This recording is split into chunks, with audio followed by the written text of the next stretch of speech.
Փոքր տարիքում երազել էի լրագրող դառնալ։ Երազում էի մինչև իսկապես դարձա լրագրող ու աշխատեցի հեռուստատեսությունում։ Այն ժամանակ միակ հեռուստատեսությունն էր Հայաստանի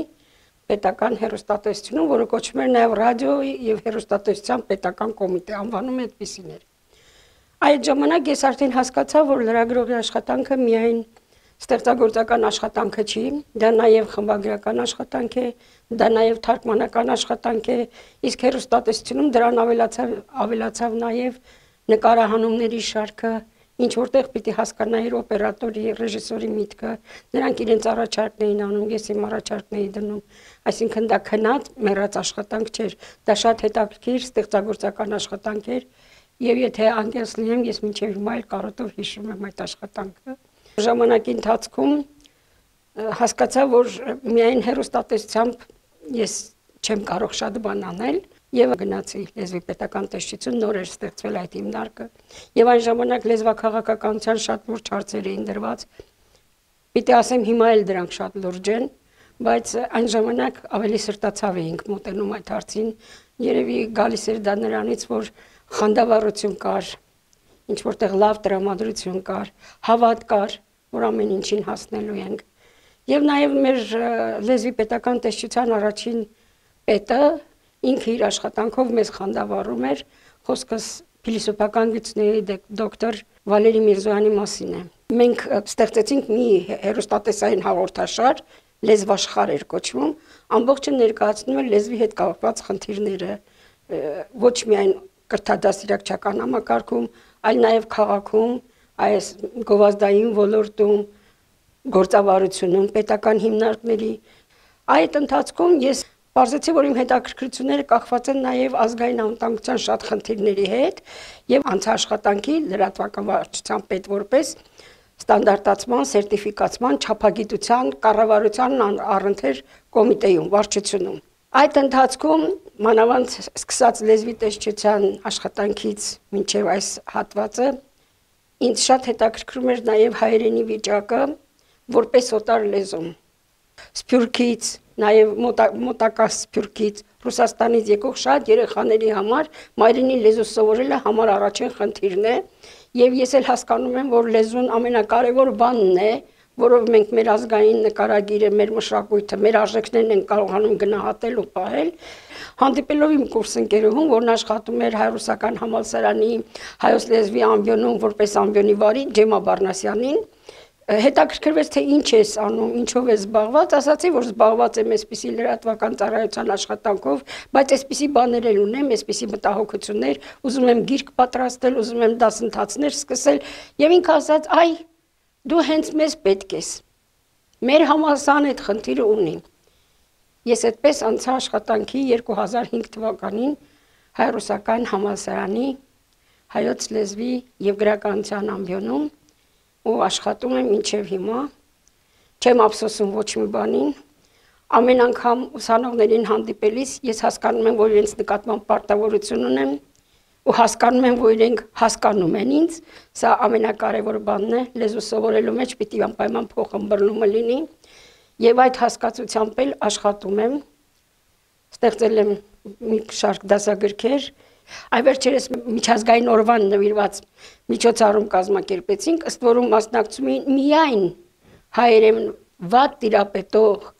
կամ ընդհանրապես չտիրապետող երեխաները, եւ ես այն հպարտության զգացում ունեի, երբ նրանք արևմտահայերենով արտասանում էին Վահան Թեքեյան։ Ես հպարտացա, որ նրանք ոչ միայն բանաստեղծությունները, այլ իմ ներկայացրած բոլոր առակները, ասացվածքները սովորել էին հաճույքով, որոշ դեպքերում երբեմն արտիստական այդ կեցվածքով կարողանում էին ներկայացնել եւ դահլիճն էլ, որ ամենակարևորն է, ամենատարբեր մասնագիտությունների ուսանողներով էր լցված, դահլիճը ամենայն ուշադրությամբ լսում էր ու չեղավ մեկը, որ որոշեր հանկարծ այդ պահին դուրս գալ։ Այսինքն ոգևորությունը տարածվել էր ամբողջ դահլիճում, ես դրա համար եմ ուրախ։ Ուրախ եմ, որ կարողանում եմ հաստատ իմանալով, որ իրենք այդ լեզուն իմանալով, իրենց մայրենիին տիրապետելով, նրանք մնալու են այստեղ, նրանք դառնալու են մեր երկրի տերը։ Ես այդպես եմ դիտում։ Չէ որ ամեն ուսանողի մեջ թաքնված է այն ներուժը, որը կարող է մեր երկիրը լավացնել, մեր երկիրը դարձնել ավելի ստեղծագործ, ավելի ստեղծարար։ Ու դրանք հենց այդ երեխաներն են։ Եկեք չմոռանանք, որ մարդը ունի ընդունակության երկու տեսակ՝ տեսողական, լսողական։ Եթե այդ երկուսն էլ հավասար աշխատում են, նրանք նաև թելադրում են այդ ստեղծագործականությունը, այդ մոտեցումը, որ դու պետք չի, որ պարտադիր անգիրարած գնաս։ Դու պիտի սովորած լինես այն, որ դու ինքնուրույն ես, ազատ մարդ ես։ Ճիշտ է, իմ սովորած տարիներին այդ ազատությունը այդքան չէր խրախուսվում։ Ես օրինակ 70-ական թվականների շրջանավարտներից եմ, բայց այնուամենայնիվ, եթե մարդու ներսում դա կա, դուք դա չեք կարող թաքցնել։ Ինչ որ ձևով դուրս է պրծնում։ Շատերը նաև այսպիսի մի կարծիք ունեն, ոչ միայն որ ընդունակ լավ սովորողները ստեղծագործական մոտեցում չունեն, այլ պարզապես նյութ կլանող են, կոպիտ եմ ասում, բայց այդպես է հնչում բոլորին տրամաբանության մեջ, նույն կարծիքն ունեն նաև մանկավարժության վերաբերյալ, դասախոսական աշխատանքի վերաբերյալ, բայց ես կարծում եմ, որ դասախոսը շատ մեծ ստեղծագործական աշխատանք պիտի անի, եթե նա լսարանում անընդհատ նույն բանը կրկնեց, անընդհատ նույն ձևերով խոսեց, անընդհատ նույն բանը բացատրեց,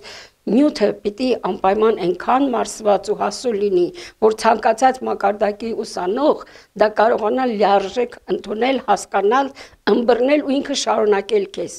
Գիտեք ինչ հրաշալի բան է, երբ դու դասը բացատրում ես իրեն ու հանկարծ ինքը ձեռք է բարձրացնում, դրան կարծես շարունակություն է տալիս տեքստային իմաստով, քերականական երևույթի իմաստով։ Կարող է նաև սխալվում է, դա չի խնդիրը։ Խնդիրն այն է, որ ինքը սկսում է մտածել, ու ես հաճախ է եղել, որ հենց այդպես հասկացել եմ, որ վայ, ուսանողը սխալ պատկերացում ունի այս ինչ բանի մասին։ Վայ, ես պիտի անպայման ուղղել, բոլորին եմ ասել, բոլորին եմ ըստ որում ամենակարևոր բանը պետք է խրախուսել։ Երբեք չպիտի արգելել, որ երեխան իր միտքը արտահայտի։ Կարևոր չի ինքը քեզ հետ համաձայն է թե չի։ Համաձայն կարող է չլինել, բայց պետք է խրախուսել, պետք է իրեն հնարավորություն տալ իր միտքն ասելու, հենց ասեց, հենց խոսեց, հենց ներկայացրեց, իմիջիայլոց դա նաև քեզ է զարգացնում, քո մոտ է առաջանում նոր միտք, նոր գաղափար, նոր մոտեցում, ու պատահական բաներ չեն ծնվում երբեք այդպիսի պահերին։ Մանկավարժությունը, իդեպ ես դա շատ ուշ հասկացա, որ ստեղծագործական աշխատանք է։ Ինձ համար միայն լրագրությունն էր ստեղծագործական աշխատանք, լավ գեղեցիկ պատկերներ ստեղծելը, հետաքրքիր նյութ ստեղծելը, բայց հետո հասկացա, որ մանկավարժությունն էլ պակաս հետաքրքիր եւ պակաս ստեղծագործական աշխատանք չի, եւ ով որ սահմանափակվում է միայն ստացածով, միայն իմացածով, եւ երբեք չի մտածում ինչ որ բաներ փոխելու, նոր բաներ առաջարկելու, նոր մեթոդներ տեսնելու, հնարավորություններ բերելու, նրա համար երբեք չի կարող մանկավարժությունը լինել ստեղծագործական աշխատանք։ Համալսարանում ես անցել եմ թարգմանության հատուկ կուրս։ Մեզ սովորեցնում էին թարգմանությունը ռուսերենից հայերեն։ Ճիշտ ներկայացնելու համար մենք անցել ենք հին Ստարոսլավյանսկի, այդպես էր կոչվում, հին սլավոներեն լեզուն, ճանաչել ենք, գիտեինք գրափար արդեն նախապես, մինչ այդ էլ բանասիրական ֆակուլտետում գրափար անցնում են, լեզուների փոփոխությունները, եւ հետո այդ կուրսը ավարտելուց հետո իմ դիպլոմային աշխատանքն էր Աննա Կարինինա, Տոլստոյի Աննա Կարինինայի թարգմանությունը, որտեղ Վահան Տեր Առաքելյանը թարգմանել էր Աննա Կարինինան, եւ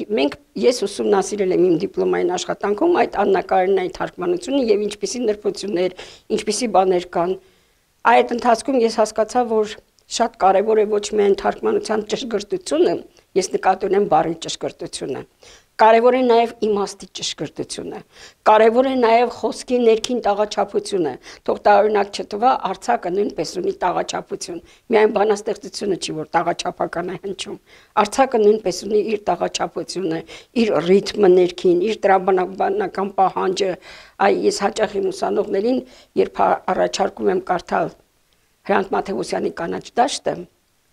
առաջարկում եմ մեն մի նպատակով, որ իրենք այդ տաղաչափությունը զգան, որ իրենք այդ ռիթմը զգան, երբ այդ ռիթմի, այդ տաղաչափության շնորհիվ նույնիսկ կրկնվող պարբերությունները կարող են մարդու մոտ առաջացնել սրտի աշխատանքի արագացում, հուզմունք, լարվածություն, դեռ չի եկել կուլմինացիան, դեռ չի եկել լուծումը, բայց մարդը սկսում է արդեն անհանգստանալ, լարվել։ Սա շատ կարևոր բան է, սա հենց այն հոգեբանությունն է, որը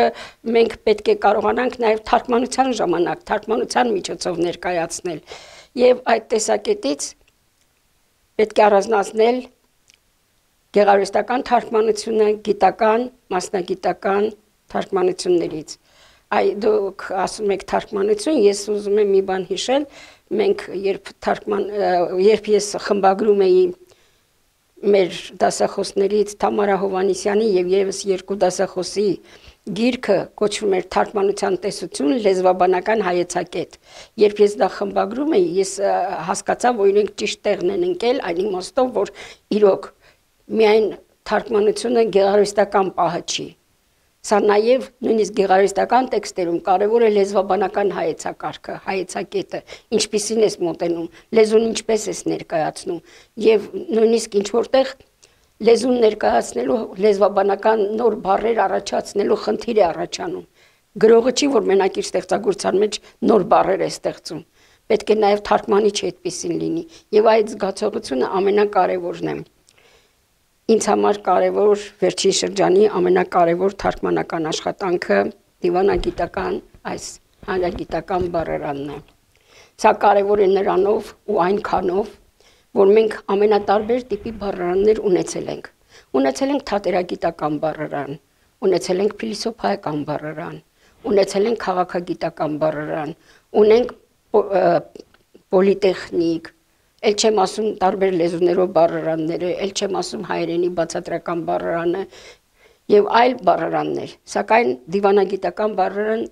դժբախտաբար չենք ունեցել եւ դա էլ երևի ժամանակին այդ պահանջը չի եղել, այդ անհրաժեշտությունը չի եղել։ Միջազգային հարաբերությունների ֆակուլտետում բաժանում դասավանդելիս ես հասկացա, որ այս երեխաները, որոնք գալիս են եւ ուզում են միջազգայնագետ դառնալ, ուզում են դիվանագետ, գուցե վաղը միսօր նաեւ դիվանագետ դառնան, նրանց պակասում է այս բառերանը։ Նրանց պակասում է այդ տերմինները, այդ եզրույթները ճիշտ հասկանալը, ինչ է նշանակում։ Իսկ սա արդեն շատ բարդ խնդիր էր, եւ այնտեղ բնական է, որ այդ տերմինների հետ կապված մենք պիտի ամենատարբեր լեզուներով թարգմանական գրականություն նայենք, եւ այս հարցում ես պիտի հատկապես շնորհակալական իմ խոսքը ասեմ մեր երջանկահիշատակ դեսպան, արտակարգ եւ լիազոր դեսպան Արման Գառնիկի Նավասարդյանի հասցեին, որը մեր միջազգային հարաբերությունների ամբիոնի վարիչն էր, պատմական գիտությունների դոկտոր պրոֆեսոր Արմայն Մարուքյանին, որը նույնպես շատ այդպես ակտիվ մասնակցել է եւ ես ամենևին չեմ կարող մոռանալ իրենց այն աշխատանքը, որով մենք կարողացանք ստեղծել այս բառերանը։ Ամբողջ նյութը ես էի հավաքում էի նաև ինքս թարգմանելով որոշ բաներ, ինքս նոր տերմիններ մտցնելով, բայց այնուամենայնիվ իրենք շատ ակտիվ աշխատել են եւ պետք է ասել, որ դա շատ բնական է, շատ համակարգված է, որովհետեւ մեկ մարդը իզորու չէ նման դժվար գործ անելուն։ Հայ-ռուսական համալսարանը, որը մեր հասարակության մեջ ընդունված է անվանել սլավոնական, այս համալսարանը մի հետաքրքիր տարբերություն ունի։ Մենք հանգիստ կարող ենք ասել, որ երկմշակույթ ենք, կարող ենք ասել երկլեզվանի ենք, եւ երկու պետությունների կառավարությունների որոշումով ստեղծված այս համալսարանը հիմնականում մի շատ հետաքրքիր առանձնահատկություն ունի։ Այն ուսանողները, որոնք Հայաստանից են, որոնք հայակիրթ են, նրանք սովորում եւ ավելի լավ են տիրապետում ռուսերենին, ծանոթանում ռուս մշակույթին։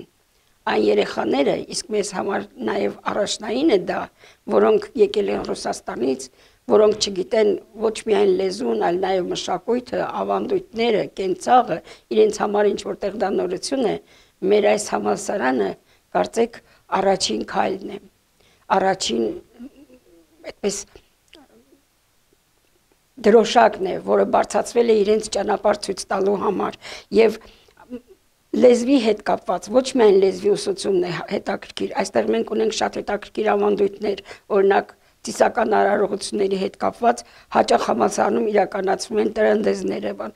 շատ ուսանողներ դրան հաճույքով մասնակցում են չհասկանալով, բայց հետո արդեն հասկանալով, որ սա ազգային մշակույթի կարևոր արժեքներից է։ Մենք այստեղ ուսանողներին կազմակերպում ենք զանազան էքսկուրսիաներ եւ ոչ միայն ասենք թանգարանները, հա, պատկերասրահ կամ որևէ տեղ, այլ նաև թանգարանային գիշեր են ունենում, գնում են տարբեր տեղեր էքսկուրսիաներ, ծանոթանում են մեր ճարտարապետությանը, մեր մշակույթի կարևոր միջոցներին, սրանք նրանց համար լրացուցիչ ուրախություն են։ Օրինակ առաջիկայում էլ մենք պայմանավորվել ենք, չգիտեմ որքանով դա կհաջողվի,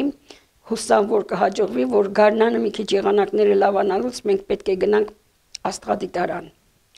Սա միայն մի նպատակ ունի։ Միջոցառումից հետո երեխաները ուզում են տեսնել ով էր Վիկտոր Համբարձումյանը, ինչ է արել եւ պիտի գնան աստղադիտարան, աստղերին նայելու գիշերը։ Սա հրաշալի բան է։ Սա նրանց համար այն երևույթն է, որ իրենք մեկ անգամ եւս հասկանում են, որ այս հողը իրենցն է, որ այս երկիրը իրենցն է ու իրենք պարտավորություն ունեն։ Ոչ միայն սովորելու առումով պարտավորություն ունեն, այլ նաեւ իրենց ստացածը, սովորածը այստեղ ներդնելու պարտավորություն ունեն։ Այս տեսանկյունից հայ-ռուսական համալսարանը մեկը մյուսին հարստացնելով, մշակույթները միմյանց հարստացնելով, ստեղծում են նաև այն միջավայրը, որ երեխաները շատ ավելի պատրաստված են լինում, շատ ավելի ճիշտ են ընկալում ու գնահատում մշակույթների արժեքը։ Կուզենայի, որ համալսարանի ապագան, եթե պատկերացնենք,